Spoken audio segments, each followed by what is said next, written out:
Victory at the Horns of Hattin, 1187, Jerusalem. An army of 20,000 came out of the city marching. Leading the army was Guy of Lusignan. Behind him were 1,200 knights in their shiny armors, several thousand Turcopoles, several thousand men-at-arms armed to the teeth. The rest of the procession was infantry. The army marched with the greatest talisman of Christianity, the true cross. They believed whenever the true cross marched with the Christian army, that army would never be beaten in a battle.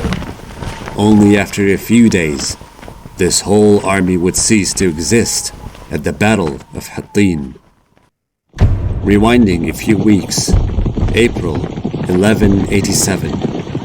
The Muslim army had just started to gather at the border of Kingdom of Jerusalem. The general order for the Christian troops was not to engage the Muslims yet. On one evening, as a group of Muslim soldiers were returning to their camp after foraging, suddenly, the captain saw movements on top of a nearby hill. He tried to figure out what was happening there. But as soon as he saw the banners of the groups, his heart froze. The men on the hilltop were Knights Templar and Knights Hospitaller, warrior monks sworn to defend Christianity, the most elite and strongest groups of the Crusader army. As the Muslims came close to their camp, a wave of Crusader knights started to come down to the Muslim camp from the hilltop. The Muslim soldiers screamed in fear.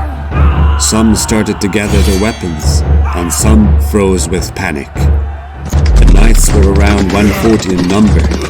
The Grand Masters of both the Templar and Hospitaller Knights Order were leading the group. However, Muslims were around 5,000 to 6,000 in number at the camp. So as soon as they realized the reality, the surprise attack lost its effectiveness. The Muslims fought back fiercely. This charge proved to be very devastating for the Crusaders, and very rewarding for the Muslims. All the knights fell in the battlefield, except only 4. No doubt the knights were brave, but they were no match for the Muslims. The Grand Master of Knights Hospitaller was killed, and the Grand Master of Knights Templar fled after being wounded. After this victory, the Muslims started marching even deeper into the Kingdom of Jerusalem. Panic ensued throughout all the Crusader states. They united all their forces. Every man able to bear arms was conscripted in the army.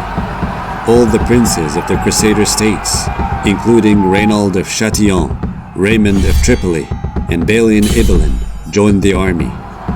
King Guy advanced with all the forces that he could muster to meet the Muslims, which we saw at the beginning of this video.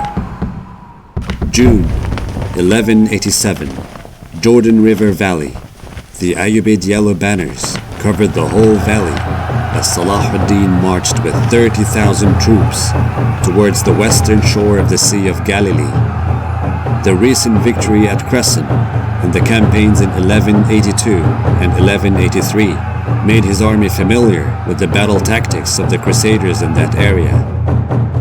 The Christians have camped near the springs of Safuria, around 30 kilometers far from Salahuddin's current position.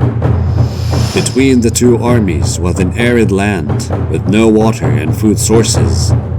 Salahuddin's plan was to provoke the Crusaders to make the march through the inhospitable terrain. Accordingly, Salahuddin laid siege to a small town called Tiberias on the western shore of Sea of Galilee, or Lake Tiberias.